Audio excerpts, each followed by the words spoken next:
अस्सलाम वालेकुम नाज़रीन, आपका होस्ट आपका दोस्त एहसान नारजो लेट्स सी पाकिस्तान में आपको खुशामदीद कहता हूँ। उम्मीद करता हूँ कि आप खैर खैरियत से होंगे। आज के व्लॉग में हम उस टॉपिक पे डिस्कस करते हैं जिसने सारे सियासतदानों का खाना खराब कर दिया है। जी हाँ, हम बात कर रहे हैं तोशा खाना की।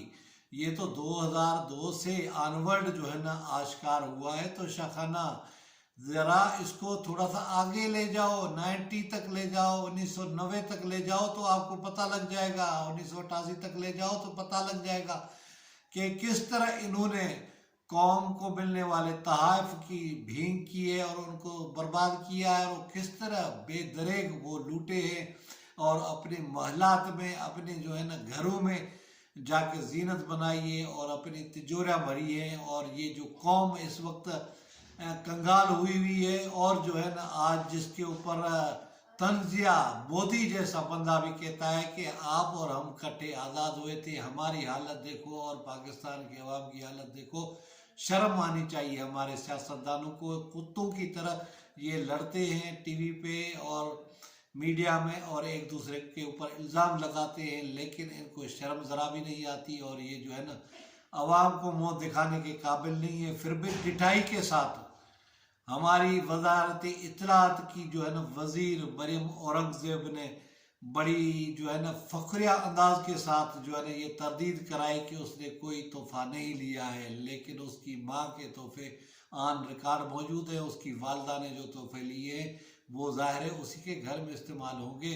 और जो कार सतानियाँ हैं वो अगर हम यहाँ बयान करें तो वो खफा हो जाएंगे, वो नाराज़ हो जाएंगे, क्योंकि इस कौम का, इस मुल्क का जो हाल किया है इन सियासतदानों, उस पर रोना आता है। एज ए शहरी, एज ए सहाफ़ी, एज ए दर्दमंद पाकिस्तानी दिल खून के आंसू रोता है कि हमारे लोग अवाम कब बेदार होंगे, कब समझदार होंगे और कब आंखें खोलेंगे।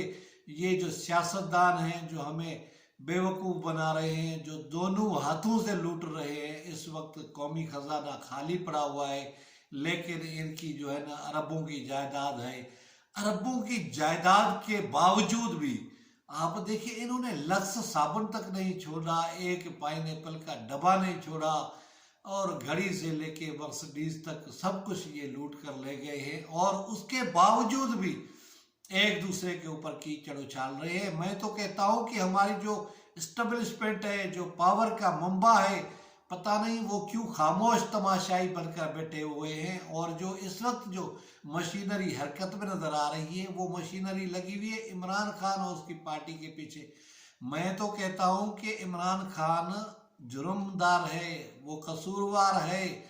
आपकी नज़र में उसने जो है न इदारे में तफरीक डालने की कोशिश की, लेकिन क्या अपने एक बात से पूछेंगे उसने जो कुछ किया वो किस खाते में जाता है?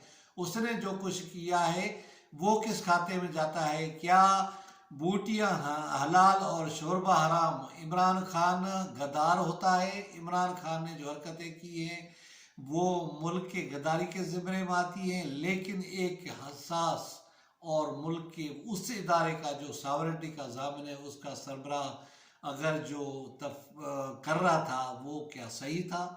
मैं कहता हूँ कि वो भी गलत था। आप अपने घर का जब तक सफाया नहीं करते, जब तक आप घर से यानी इनेतात यानी एहतसाब नहीं करते, तब तक आप दूसरों का एहतसाब नहीं कर सकते। लिहाजा हमारी अदलिया, हमारे जज, हमारे जर्नल, हमारे सियासतदान, हमारे सहाफ़ी, हमारे वकला, हमारे मजहबी रहनुमा, सबको चाहिए कि वो अपना एहतसाब करें, अपनी सिफों में मौजूद काली भेड़ियों को बाहर निकाले। ये तो आप तो शाखाना देख रहे हैं जो रिकॉर्ड में मौजूद है, लेकिन पूरे ख़जाने की जो इन्होंने तबाही और बर्बादी की है वो ख़जाना, वो जो है ना जिस तरह इन्होंने लौटा है वो रिकॉर्ड पे मौजूद नहीं है। इन्होंने कुछ छोड़ा ही नहीं है। लिहाजा वक्त आया है कि अब पाकिस्तान के अवाम उठ खड़े हों और अपने हुकूक के लिए और मुल्क के दिफा के लिए इस तरह के चोरों, डाकुओं, लुटेरों को जो है ना इक़्तिदार से बाहर फेंके। और जब तक हमारे लोग ये जागीरदारी, वडेराशाही, मलक खान, रईस के चक्कर से बाहर आज़ाद नहीं होंगे, तब तक ये बार खान जैसे वाक़यात होते रहेंगे, तोशा खाना लूटाता जाएगा और मुल्क से जो है ना सियासत में कभी भी ठहराव नहीं आएगा और ये इस तरह मुल्क की इदारों की तबाही और बर्बादी होती रहेगी। आप अपने ही मुल्क को टाइटैनिक की तरह डूबते देखेंगे। मुझे खुशी है कि हमारा सिपह सालार जो टॉप 10 बिजनेसमैन है उनको बुला के उनके साथ कचहरी करता है, उनके साथ गुफ्तगू करता है, लेकिन साथ एक ऐसे वजीर ख़जाना को बिठाता है जो तोशा खाना का भी चोर है, जिसने जो है ना मुख्तलिफ अदवार में नवाज शरीफ के साथ मिलकर बड़ी करप्शन की है और जो उसका जादूगर का कमाल था वो भी फेल हो गया है और अब जो है ना IMF के साथ वायदा भी नहीं हो रहा, मुल्क का सत्यानाश हो गया है। ऐसे वजीर खजाना को बिठाकर जब वो एक यानी बड़े सनतकारों से बात करता है, बिजनेसमैन से बात करता है और उनको कहता है कि आप उम्मीद रखें मुल्क इस भंवर से निकल जाएगा, ज़रा हमारे सिपह सालार को चाहिए कि वो ऐसी अगर मुलाकातें कर रहे हैं तो कम अज कम आप इसाक डार जैसे बंदे को तो न बिठाए ना। आप एक यानी जो नाकाम बंदा है उसके ऊपर मोहर सबत कर रहे हैं कि ये हमारा बंदा है, हम इसके साथ खड़े हैं।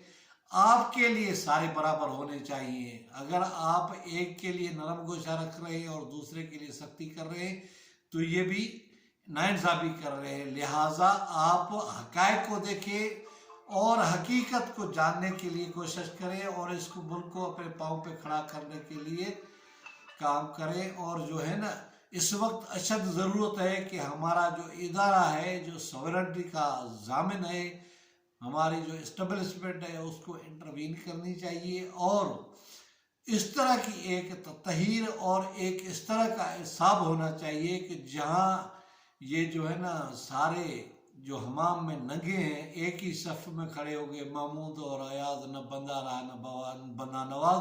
तो यहाँ ये सूरत हाल है कि सारे करप्ट, सारे चोर, सारे ठग, सारे डाकू किस तरह कौम और मुल्क को नोच रहे हैं और किस तरह जो है ना बेवकूफ़ बना रहे हैं। रोज़ मीडिया के ऊपर लड़ाई होती है, खबरें चलती है, अदालतों में पेशियाँ होती है, रिजल्ट ज़ीरो होता है और इस तरह के जो है ना हथकंडू से कौम मज़ीद मायूस हो रही है, लोग डिप्रेशन का शिकार हो रहे हैं और कोई ऐसा बंदा नहीं है जिससे आप बात करो वो परेशान ना हो। महंगाई की वजह से, घर का खर्चा चलाने की वजह से, बच्चों की तालीम की वजह से, पेट्रोल की वजह से और मतलब ज़िंदगी की जो भी ज़रूरत है वो पूरा करने के लिए बंदा परेशान है। लिहाजा इस वक्त ज़रूरत है कि इनको लगाम दिया जाए, सियासतदानों को। सियासत जाए भाड़ में, सबसे पहले रियासत, और रियासत के लिए ज़रूरी है कि रियासत के जो असल पावर का मम्मा है उनको अपना किरदार अदा करना चाहिए और ये घड़ी चोर तमाशा का ख़त्म होना चाहिए और जो है ना पूरी तरह एक ऐसा बेरहम एहसाब होना चाहिए और इस तरह के चोरों लुटेरों जिन्होंने कौम और मुल्क को लूटा है उनकी गर्दनें उड़ानी चाहिए। तभी जाके इस मुल्क की जाके बेहतरी होगी और इस अवाम को कोई सुख का सांस नसीब होगा। वरना आप एक के ऊपर शफकत का हाथ रखेंगे, वो उछल कूद करेंगे, दूसरों को ज़ेर करने के लिए, दूसरों को दबाने के लिए अपने हथकंडे इस्तेमाल करेंगे। अगर आपने उससे उसकी शफकत से हाथ उठाया, दूसरे के ऊपर रखा तो फिर वो ही चीखना चिल्लाना और आपके ऊपर जो है ना इल्ज़ामात लगाना शुरू करेंगे। लिहाजा 75 साल बीत गए हैं, ये सिलसिला मुक नहीं रहा, ख़त्म नहीं हो रहा। लिहाजा एक बेहतर तरीके से और आसान तरीके से मुल्क चलाने के लिए कि ऐसी बेकिरदार और ईमानदार क़यादत आगे लाई जाए और कौम को एक बार अच्छी क़यादत मुंतखब करने का मौका दिया जाए। उम्मीद है नाज़रीन आपको ये मेरा व्लॉग पसंद आएगा। किसी और व्लॉग, किसी और वीडियो में आपसे मुलाकात होगी। तब तक मुझे दे इजाज़त। खुदा हाफिज़।